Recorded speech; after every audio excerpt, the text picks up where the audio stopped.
The 2026 MotoGP preseason test in Sepang has officially concluded. These 3 days of intensive testing were about more than just fastest lap times.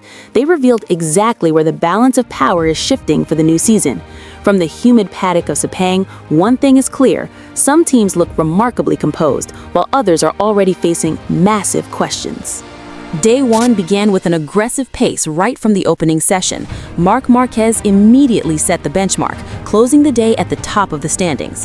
What caught everyone's attention wasn't just the time itself, but how Marc achieved it, looking effortless and smooth, despite still recovering from recent shoulder surgery. Marc confirmed his shoulder felt strong, no limitations in heavy braking or rapid changes of direction.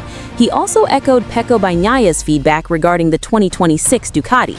Both champions agree that the new engine feels superior, specifically offering a more stable and precise feeling under braking.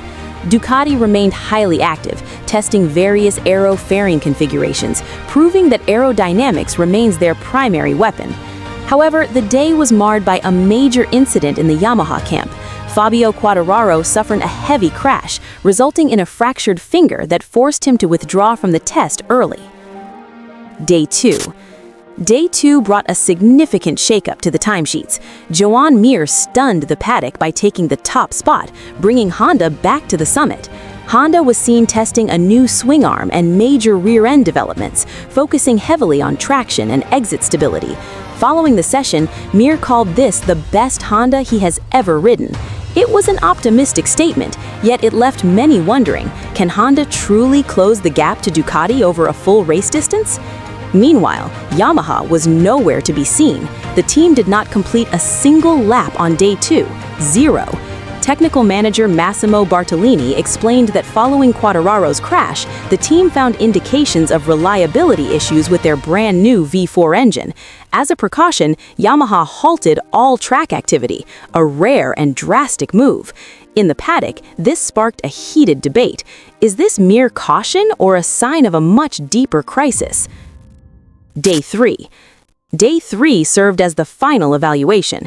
Alex Marquez set the pace, recording a blistering 1 minute 56.402 seconds, the fastest overall lap of the entire test. Ducati once again dominated the top of the standings, showing frightening consistency in both single-lap speed and long-run stability. Yamaha did return to the track on the final day, but with engine limiters engaged. They weren't chasing lap times. They were simply desperately collecting baseline data for the V4 project.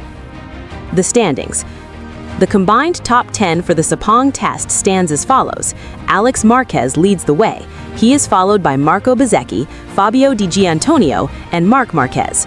Joan Mir holds a strong 5th, ahead of Pecco Bagnaia, Franco Morbidelli, and Pedro Acosta. Maverick Vinales and Raul Fernandez round out the top 10. While these results don't crown a champion, they certainly draw the roadmap for the season ahead.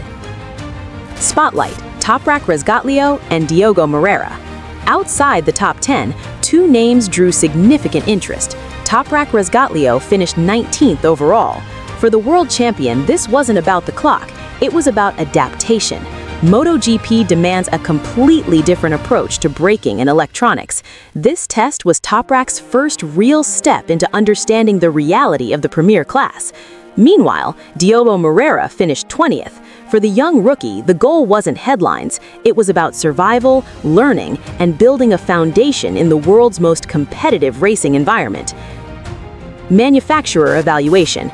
In summary, Ducati looks like a complete and solid fortress. Honda has shown significant progress. KTM remains aggressive, but is still searching for consistency, while Aprilia is locked in on stability. Yamaha, however, faces its greatest challenge yet as it navigates the high-stakes transition to the V4 engine. The Sepang test doesn't decide the world champion, but it does define the direction. And so far, that direction looks much clearer for Ducati than for anyone else.